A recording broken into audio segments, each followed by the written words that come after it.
अमेरिकी अर्थशास्त्री Thomas shovel का एक कथन है, most bad policies are simply good policies taken too फार।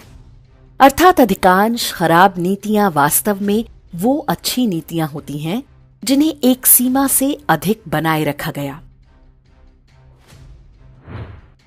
अर्थशास्त्र का एक नियम है, क्रमागत उपयोगिता ह्रास नियम या law of diminishing marginal utility.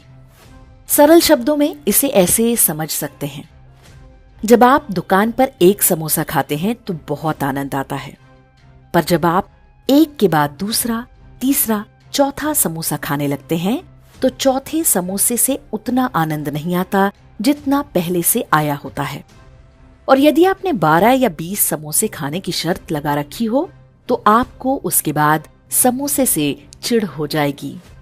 हो सकता है कि कुछ दिन तक आपको समोसे की ओर देखने की भी इच्छा ना हो।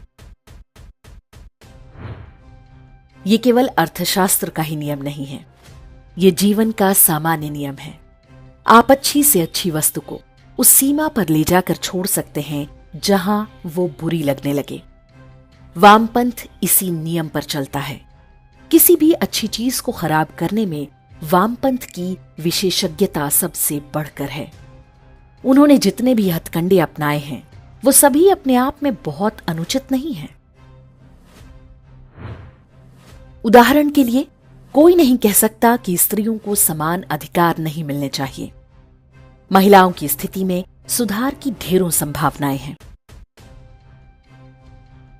कोई नहीं कह सकता कि श्रमिकों को उचित पारिश्रमिक नहीं मिलना चाहिए। किसी की असहमति नहीं है कि पर्यावरण का ध्यान रखना चाहिए, पर कितना और किस मूल्य पर, यही समस्या खड़ी होती है। वामपंथी एक अच्छे विषय को उठाते हैं और उसे उपयोगिता की सीमा से परे ले जाकर वहां खड़ा कर देते हैं जब वो एक समस्या बन जाती है।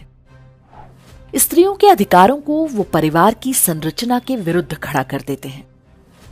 मजदूरों के वेतन के विषय को उद्योगों और उद्योगपतियों के विरुद्ध, और पर्यावरण के प्रश्न को हर प्रकार की आर्थिक प्रगति के विरुद्ध। हर राष्ट्र की अपनी अपनी शक्ति होती है। वामपंथी उसी शक्ति को राष्ट्र के विरुद्ध प्रयोग करते हैं। जब रूस एक औद्योगिक देश था तो उन्होंने श्रमिकों को देश के विरुद्ध खड़ा किया। इसी तरह चीन एक कृषि प्रधान देश था तो उन्होंने किसानों को खड़ा किया। जब 50 से 60 के दशक में सांस्कृतिक मार्क्सवाद अर्थात कल्चरल मार्क्सिज्म आया तो उन्होंने हर देश की सांस्कृतिक शक्तियों को पहचाना, उस पर हमला किया, उन्हें अपने ढंग से परिभाषित करना आरंभ किया। अमेरिका एक ऐसा देश है जो लिबर्टी की नींव पर खड़ा है। स्वतंत्रता का ये उद्घोष उनके स्टैच्यू ऑफ लिबर्टी और नेशनल एंथम में ही नहीं, उनके जन जन के जीवन में रचा बसा है। उनका संविधान लगातार लिबर्टी को परिभाषित करता है और उसकी रक्षा की बात करता है। लेकिन वामपंथी मानसिकता वाले वहां भी पहुंच गए। उन्होंने अमेरिका में लिबर्टी की इसी अवधारणा को हास्यास्पद सीमाओं तक पहुंचा दिया। वो लिबर्टी को वहां तक लेकर गए जहां ये समाज और परिवार के विचार के विरुद्ध प्रयोग किया जा सके। उन्होंने स्वतंत्रता को स्वेच्छाचार, उच्छृंखलता और अराजकता का पर्याय बना डाला। भारत की सांस्कृतिक शक्ति है परिवार, संस्कार और अनुशासन। व्यक्ति के ऊपर परिवार का अनुशासन, परिवार के ऊपर समाज का। पर क्या इस अनुशासन को भी उस सीमा तक ले जाना संभव है जहां से उसके नकारात्मक प्रभाव आरंभ हो जाएं? बिल्कुल संभव है। जहां स्वतंत्रता के नाम पर सामाजिक संरचना और अनुशासन को नष्ट किया जा सकता है, वहीं अनुशासन के बहाने से व्यक्ति की बौद्धिक स्वतंत्रता को छीना जा सकता है। भारत में यही काम चल रहा है। सरकार भले ही उनकी नहीं है, लेकिन फिल्मों, मीडिया और विश्वविद्यालयों से लेकर न्यायपालिका में बैठे वामपंथी जज और सरकारी अधिकारी बड़ी सफाई से अपने अंदर का जहर समाज पर थोप रहे हैं। किसी भी निर्णय का सबसे महत्वपूर्ण बिंदु यह है कि वो निर्णय कौन ले रहा है, और अगर निर्णय वामपंथी व्यक्तियों, विचारधारा या मनोवृत्ति के हाथ में है तो आप आश्वस्त रहें, वो अवश्य इसे अति की सीमा तक ले जाएंगे। अगली पीढ़ी दोनों तरफ से वामपंथियों के हाथों में जा रही है। एक तरफ उन्हें अतिशय स्वतंत्रता का आकर्षण अपनी ओर खींच रहा है, दूसरी ओर उन्हें समझा दिया गया है कि सामाजिक रूढ़िवाद से उनकी बौद्धिक स्वतंत्रता छिन जाएगी।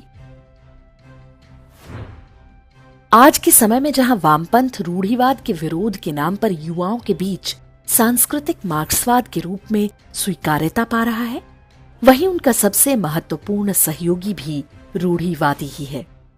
ये उन्हें अधिक से अधिक अवसर दे रहा है। वामपंथ जिस स्वतंत्रता का दिवा स्वप्न देख रहा है, वो वामपंथ के मूल चरित्र का कभी हिस्सा ही नहीं रहा। ये समझना होगा कि व्यक्तिगत स्वतंत्रता के नाम पर जो बातें समाज पर थोपी जा रही हैं, वो वास्तव में हमें परतंत्र बनाने के लिए हैं। सामाजिक बंधनों से मुक्ति हो या माता पिता और परिवार से, ये सभी स्वतंत्रता के वामपंथी अतिरेक हैं। जैसा कि क्रमागत उपयोगिता ह्रास नियम में बताया गया है, इन सारी स्वतंत्रताओं के अच्छा लगने की भी एक सीमा है। ये स्वतंत्रताएं व्यक्ति को उस अंधेरे कुएं में ढकेलने के लिए हैं जहां से वापस लौटने का कोई रास्ता नहीं होता।